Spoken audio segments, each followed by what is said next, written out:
आज मैं आपके सामने अपने विवाह सीरीज का तीसरा वीडियो लेकर आया हूँ। तो कृपया इस वीडियो को पूरा देखें। अच्छा लगे तो सब्सक्राइब करें, लाइक करें और शेयर भी करें। पहले दो वीडियो में मैंने ये बताया कि पत्रिका कैसे देखी जाती है।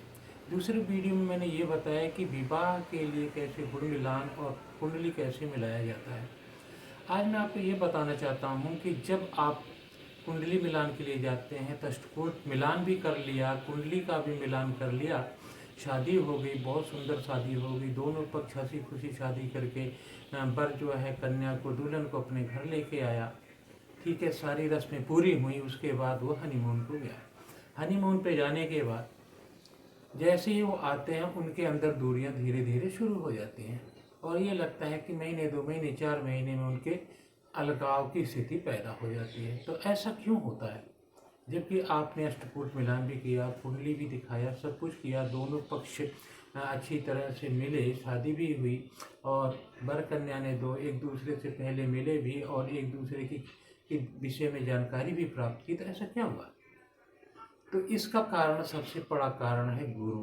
आपको गुरु का आशीर्वाद नहीं मिला, क्योंकि जब आपने लग्न पत्रिका देखी और दोनों लग्नों को मिलाया तो आपने गुरु की स्थिति नहीं देखी कि गुरु कैसा है। आपने एक D1 पत्रिका, जिसे लग्न पत्रिका कहते हैं, उसमें आपने गुरु की स्थिति देखी। कहाँ गुरु शुभ अच्छी स्थान पर बैठा है, गुरु शुभ है, गुरु शुभ दृष्टि में है, शुभ फल देने लायक है। लेकिन आपने कभी गुरु को लग्न बनाकर नहीं देखा, क्योंकि अगर वैवाहिक जीवन में आगे आने वाली कोई परेशानियां ना आए तो उसके लिए गुरु को लग्न बना के देखना पड़ता है। जब आपने गुरु को लग्न बनाया तो अब देखते हैं कि गुरु को लग्न बनाने के बाद केंद्र और त्रिकोण पूरा खाली है। केंद्र का मतलब विष्णु भाव और त्रिकोण का मतलब लक्ष्मी भाव।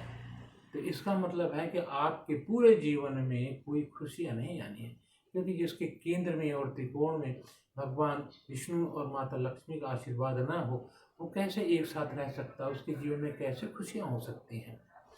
एक तो कारण ये होता है। अब दूसरा कारण ये होता है कि जब आपने गुरु को देखा तो गुरु से 6, 8, 12 में नहीं देखा कि गुरु से 6, 8, 12 में शुभ ग्रह हैं या अशुभ ग्रह हैं। वैसे तो गुरु से 6, 8, 12 में कोई ग्रह होने ही नहीं चाहिए। शुभ ग्रह होगा तो भी अशुभ फल करेगा और अशुभ फल देने के लिए अशुभ ग्रह तो निश्चित होते ही हैं। ये आपने मिलाया नहीं, तो ये पता लगा कि लड़का लड़की हनीमून से आए और उसके बाद उनके बीच में दूरियां होनी शुरू हो गई। तीसरा कारण, इसके बाद कारण बनता है लड़के की पत्रिका। लड़के की पत्रिका में आपने शुक्र का स्थान नहीं देखा। अगर शुक्र पीड़ित है, केंद्र त्रिकोण में नहीं है, त्रिषण आय में हो या त्रिक भाव में हो, शुक्र शनि से पीड़ित हो या राहु केतु के एक्सिस में हो, तो आप कितनी भी अच्छी शादी कर लें, कितनी भी केमिस्ट्री मिला लें, सब कुछ मिला लें, ये कभी भी नहीं सोच सकते कि आपका सांसारिक जीवन सुख में होगा। आप ये कभी भी नहीं सोच सकते मोटे शब्दों में कि आपकी पत्नी आपको 2 रोटी बनाकर देगी। तो इसका मतलब है कि सांसारिक जीवन, आपका वैवाहिक जीवन ये खराब रहा। तो 2 गलतियां आपने करी। अब उसके बाद उस जैसे गुरु को भी हमने लग्न बना के देखा, उसी तरह शुक्र को भी लग्न बना के देखा जाता है। शुक्र से केंद्र त्रिकोण में शुभ ग्रह होने चाहिए। वैसे भी अशुभ ग्रह भी हों तो कोई ज़्यादा परेशानी नहीं है, लेकिन केंद्र और त्रिकोण का भाव है वो जो खाली नहीं होना चाहिए। अगर केंद्र और त्रिकोण का भाव खाली होता है तो जीवन भर संघर्ष रहेगा, जीवन भर लड़ाई झगड़े रहेंगे, एक नहीं हो पाएंगे और सारी खुशियां आपकी बर्बाद हो जाएंगी। इस तरह से ये 2 कारण बनते हैं। तीसरा कारण होता है कि आपका सप्तमेश। सप्तमेश अगर आपका अशुभ है तो अशुभ होने के नाते वो थोड़ा अशुभ प्रभाव देता है। अशुभ ग्रहों के साथ है, पीड़ित है, तो वो आपका शादी का जितना भी मैनेजमेंट है, जितना भी वैवाहिक जीवन है, उसको सारी खुशियों को वो एकदम से सत्यानाश कर देता है। उसके बाद आता है आपका कारक। कारक यही शुक्र और गुरु ही होते हैं। ये कारक अगर सही हैं तो आपके जीवन में कोई परेशानी नहीं होती है।